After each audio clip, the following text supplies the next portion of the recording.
Well, good morning. Today is Tuesday, March 5th, 2026.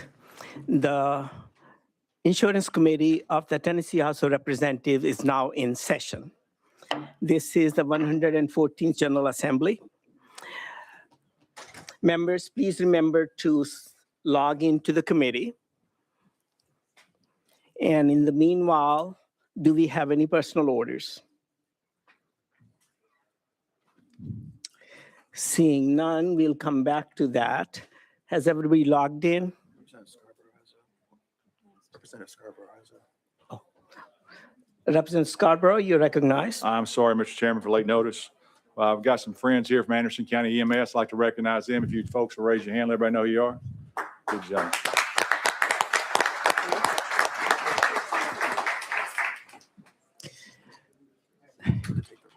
Yeah.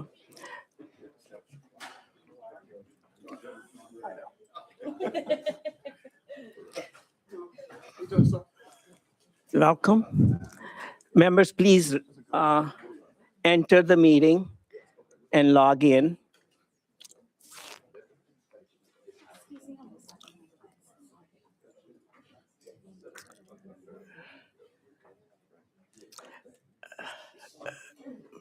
Clerk, please open the roll.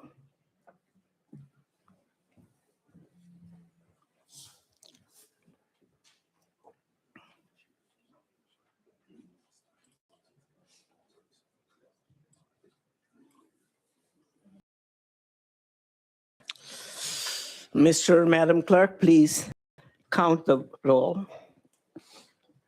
Mr. Chairman, you have 15 members present. You have a quorum. Thank you. Coming back to our personal orders, I see a lot of white coats. Can somebody identify whose day on the hill it is?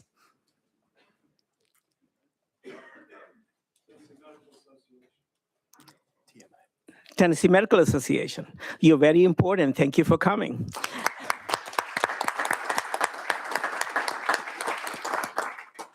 I also see some law enforcement uniforms. Could somebody kindly identify who are you representing? Tennessee Ambulance Service Association. Thank you.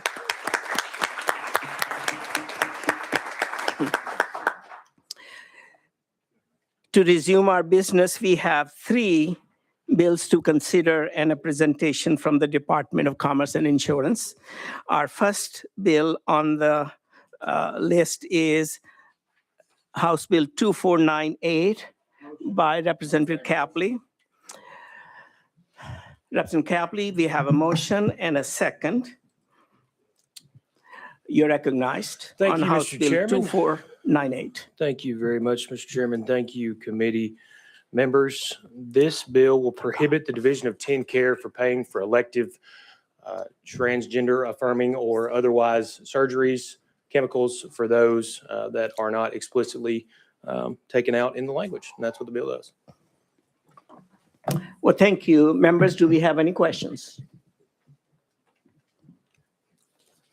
Seeing none, are we ready to vote?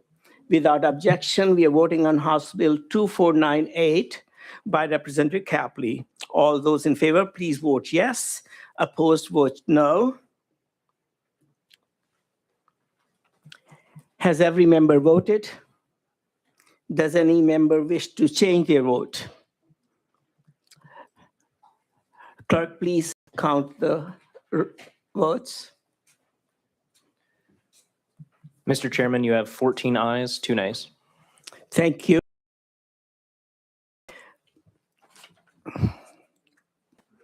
Item 2, 6 by Chairman Hale. We have a motion and second. Chairman Hale, you're recognized on House Bill 1836. Thank you, Chairman and committee. I do want to also give out a shout to our ambulance folks that are here today for their day on the Hill. House Bill 1836 increases the rates that we pay our ground-based ambulance services for emergency and non-emergency runs. This is something that's been discussed over the last couple of years, and it would go from 67.5% of the Medicare rate for each run. It would increase that to 110%. So with that, stand for question. Members, do we have any questions? Chairman Martin, you recognize. Thank you, Chairman. I just got a comment. Thank you again for bringing this. We've been working on this the last few years, especially in rural Tennessee. It's a big deal. Our counties are being subsidized off of, and we got to find a way to increase this rate to help those guys and our local taxpayers and the great service that these guys do. So thank you for bringing this bill. I agree. They perform a much needed service and it's indispensable and they need to be compensated properly. And thank you, Chairman Hale. Any other? Congratulations to Chairman Hale. Seeing none, are we ready to vote? Without objection, we are voting on House Bill 1836. All those in favor, please vote yes. Opposed, vote no.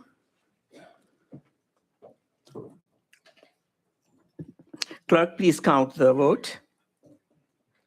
Mr. Chairman, 17 ayes, no nays. House Bill 1836 moves on to Finance, Ways and Means Committee, and thank you, Chairman Hale. Thank you. Our last item is House Bill 2389 by Chairman Martin. We have a motion and a second. You're recognized. Thank you, Mr. Chairman. This piece of legislation establishes a biannual report produced by TennCare on the amount of psychotropic medications prescribed in Tennessee. This data is currently being produced via open records. All it's doing is help compile it into an easier, more accessible thing for legislators and public moving forward. We currently, based on rough estimates, are spending over $480 million on these medications in the TennCare world. So we're going to check that out, create more transparency on these trends across the state. I'd like to thank TennCare, DCS, and Department of Health for helping us with the language on making sure this works. Thank With you that, for I stand that. ready for question. Thank you for that explanation. We have some housekeeping to do. We need to attach your amendment. We have a motion and a second on the Present it. amendment. All those in favor of attaching amendment 013445 to House Bill 2389, please say aye. Aye. Opposed? The ayes have it. The amendment goes on the bill. And I assume what you described was the amended bill? Yes, sir. Okay. Any questions for Chairman Martin? Oh, I have to gavel. Right.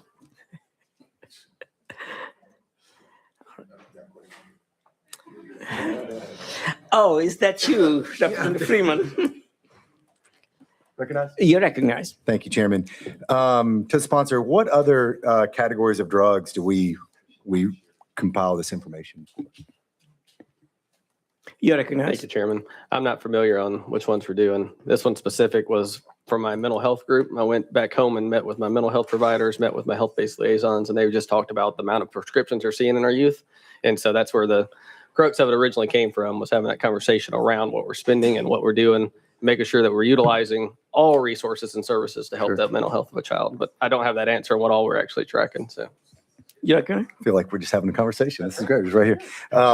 So what, just for the benefit of the rest on the committee, what psychotropic drugs are we going to be compiling here?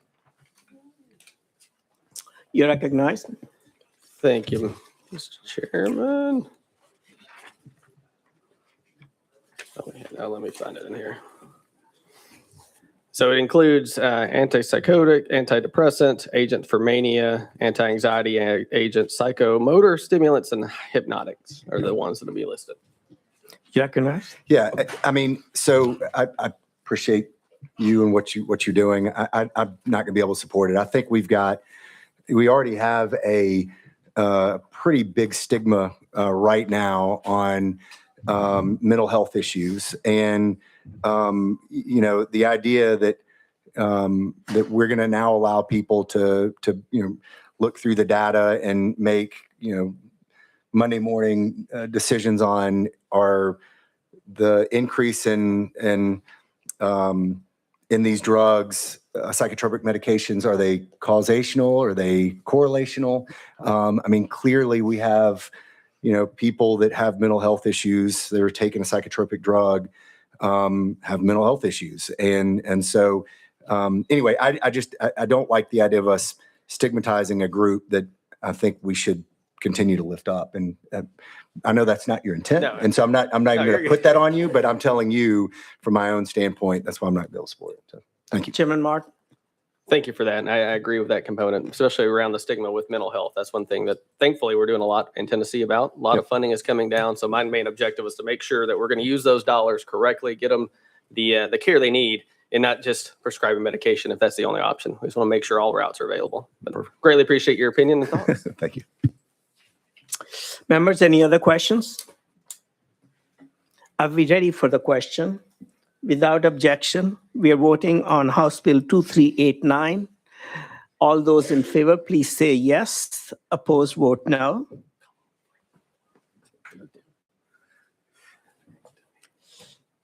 Clerk, please count the votes.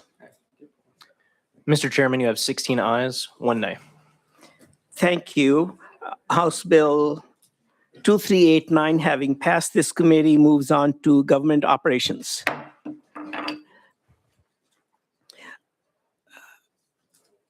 Also, I overlooked my responsibility as a part of the personal orders. We do have a medical student from Vanderbilt visiting us today. He has interest, in addition to his medical career, he has interest in legislative affairs, but his ultimate goal is to be the Secretary of HHS, Health and Human Services of the United States. Now, remember, this is the first time you met him, and that is yesterday.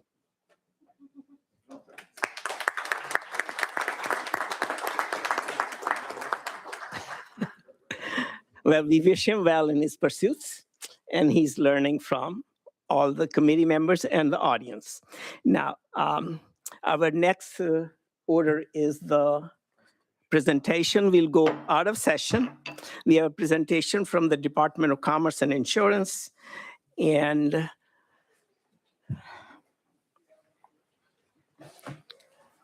gentlemen, kindly introduce yourself and state your name for the record and who you're with. Thank you, Chairman. Good morning. I'm Scott McAnally. Since August, I've had the privilege of serving as the Assistant Commissioner of Insurance at the department. With me is Will Kirby, who will introduce himself when we get to him. He is our Director of Insurance. So we are here this morning to provide you with our annual educational presentation on the 2026 Mental Health Parity Report. So the Mental Health Parity Report is our insurance division's compilation of our regulatory efforts in implementing several pieces of mental health parity law. The most comprehensive of which is get the names right, Paul Wellstone and Pete Domenici Mental Health Parity and Addiction Equity Act of 2008. It's most commonly referred to as MAPIA. So MAPIA itself does not actually require coverage for mental health benefits, but it does say if a health plan covers medical health benefits, they must be at parity with the medical surgical benefits that the health plan covers. In state law, several sections on this slide here provide that requirement for mental health benefits for here. So in Tennessee, you must cover mental health benefits. Due to the federal parity laws, they have to be at parity with your medical surgical benefits. So the division uses mainly 3 of our 7 sections. Enforcement. It's going to be our policy analysis, our exams, and our consumer insurance services. Will walk you through those. I just wanted to highlight 2 things for you all real quick. So consumer complaints were up in the 26 report. So we had 5 last year. We're up to 15 this year. And we are also continually expending our department resources on MAPIA enforcement. Most notably, that's going to be with having our examinations staff pursue the Behavioral Health Parity Auditor designation from the Insurance Regulatory Examiner Society once that becomes available. So with that, I'll pass it on to Will. All right. Good morning, Mr. Chairman and members. My name is Will Kirby, Director of Insurance for the department, and I'd like to walk through some of the specific actions that our sections within the division have taken for MAPIA oversight and enforcement, like Scott said. So I'll start with our policy analysis section. This section generally accepts rates and filings for all health plans that the department regulates. Tennessee is not a file and use or use and file state for health insurance plans, meaning we have to improve plans. Many things that this section looks for in compliance with the many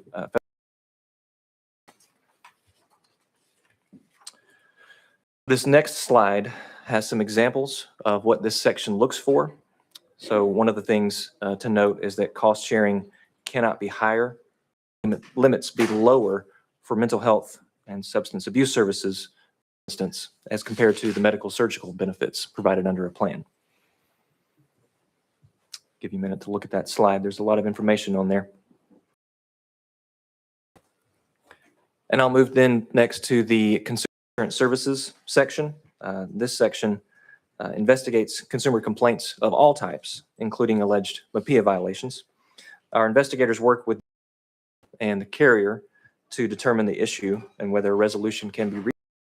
If the investigator isn't able to resolve the complaint, it's either closed or it's referred to the department's legal division for further investigation and potential enforcement action. And this slide has some about the complaints that we received in 2025. And the subject of those complaints, you'll see the specifics, generally provider billing, contracting, payments, processing, payment of claims being the two large categories. But importantly, none of the complaints result in violations. And finally, our examinations section performs financial as well as market conduct examinations of all insurance companies domiciled in Tennessee. The section also participates in multiple businesses in Tennessee that are domiciled elsewhere.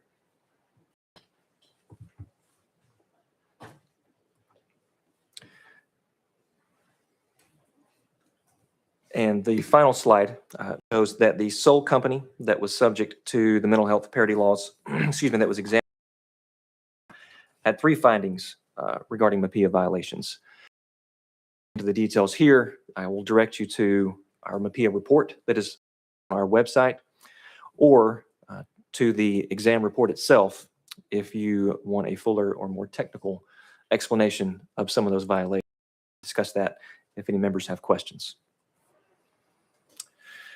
And I was incorrect. That was the last section because we also have the outreach section. And this division has a full-time outreach director. This lady covers more than just mental health parity, but it is certainly one of the main parts of her job. And this slide is a summary of the some of hers and the department's mental health parity outreach in 2025. You'll see multiple events across the state that the department attended surrounding mental health parity. And so that is the conclusion of our comments. We appreciate your time today and would be happy to answer any questions that the members may have. Members, that was a thank you. It was a quick overview of matters. Do we have questions? Chairman Lafferty, you're recognized. Yeah, thanks, Mr. Chairman. Thank you guys for being up here today. Don't know if you'll be able to answer this. It kind of stemmed from a conversation I was having earlier this morning, oddly enough. When the Mental Health Parity Act went into place, that's when the insurance companies started reimbursing the mental health care providers, correct? We actually had several state laws. Go back to the second slide. So those 56, 7, 2360, 601, 602 required coverage for mental health parity. I don't know the exact year that those passed. Before 2008. Yeah, but they preceded 2008. Okay. So I don't know where I'm trying to go with this. I don't know if that'll help. I was curious. I've seen it. I imagine many of our members have seen it. Where government gets involved in pricing, prices seem to take off. Hey, let's drive down mortgage rates. Housing bubble burst. Hey, let's get loans out to students. Oh my gosh, higher education costs take off because we've got these government-backed loans now. And in healthcare, I don't need to say anything. This room all knows the prices of healthcare and how they skyrocket. All these things outpace the cost of inflation. I was curious where I was trying to go. I was curious if there was anything noticeable when the insurance company started paying the mental health parity for the mental health care, if there was a spike in the increase in rates of reimbursement to those providers commiserate with what seems to go on in regular medical field? Or did it stay the same, what they were charging when they were just being paid by private individuals? I don't know that you guys can answer that, but it was on my mind.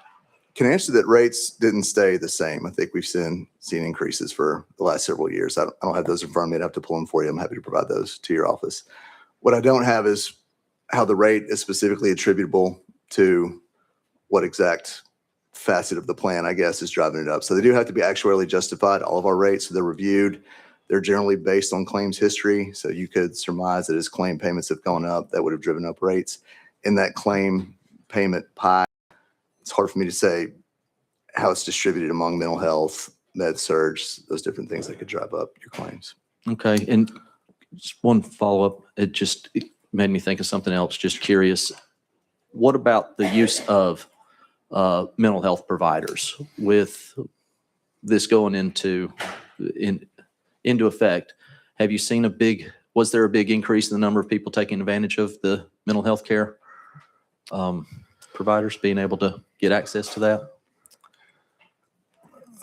So I would say under the MAPIA, you have your quantitative treatment limits, you have your non-quantitative treatment limits, and every federal administration has viewed those differently. Rules are kind of constantly changing.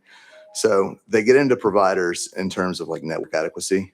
So you probably will see some changes there from year to year. I think generally it has increased over the past, it's been almost 20 years since that law, so I'm not sure if it's been that long, but at least since I've been kind of around the department, I think we've seen more mental health providers being All right. networked. Yeah. Thank you for the comments. And thank you, Chairman. Representative Hakeem, you're recognized. Thank you, Mr. Chairman. Thank you, gentlemen. When we talk about the complaints, I want to be clear. Are we talking about medical entities making complaints? Or are we talking about individuals? Individuals. Consumer complaints. Yeah, consumer complaints. Okay. All right. And what I'm hearing is that there have only been 15 over the past year. Is that correct? That's correct, in calendar year 2025. Is there a mechanism, or maybe it's already in place, where people who have a concern, who have psychological issues, do they know about the ability to file a concern or complaint? I think we're trying to address that with the outreach director. And so the 15, not a large number, but larger than the year before, which was 5. And I think it had been kind of that under 10 level. So I would like to think that, outreach is starting to work, that the word is getting out there. She has been enrolled for about 5 years, I think. So her position is newer than this requirement, but I mean, that is kind of driving the outreach position that we have for this, is to make sure consumers are aware. You're recognized. One other question. Thank you, Mr. Chairman. The decision, are you all the last persons in the process when it comes to whether complaint is upheld or not? What's the last piece of that? Who has a controlling piece? Is it within the department? Do you have a committee that looks over those? What's that process?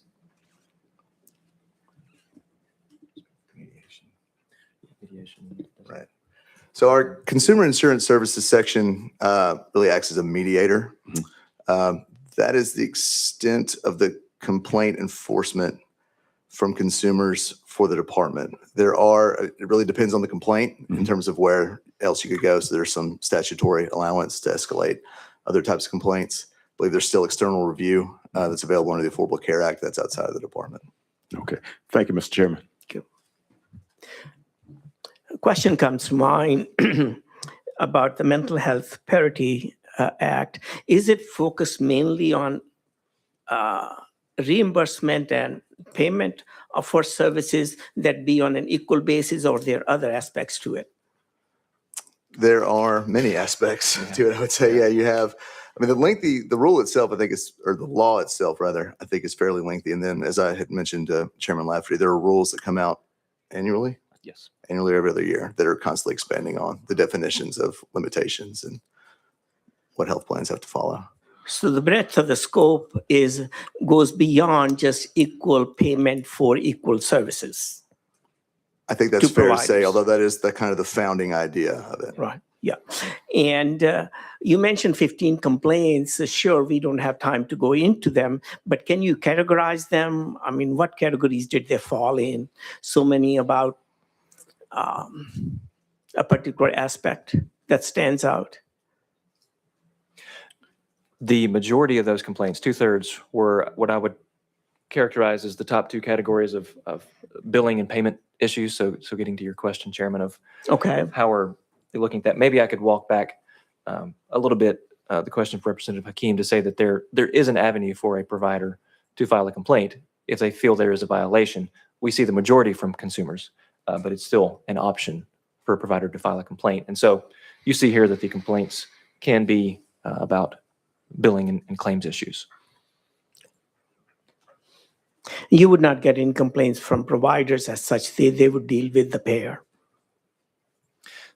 Correct. There are avenues for them to Right. appeal those payments, but I think this could be the subject of a MAPIA complaint as well. Any other questions, members? Okay. Well, thank you for the update. Thank you for coming. Thank you, Mr. Right. Chairman. We'll go back into session. If there is no further business to be brought before the committee, we stand adjourned without objection. All right.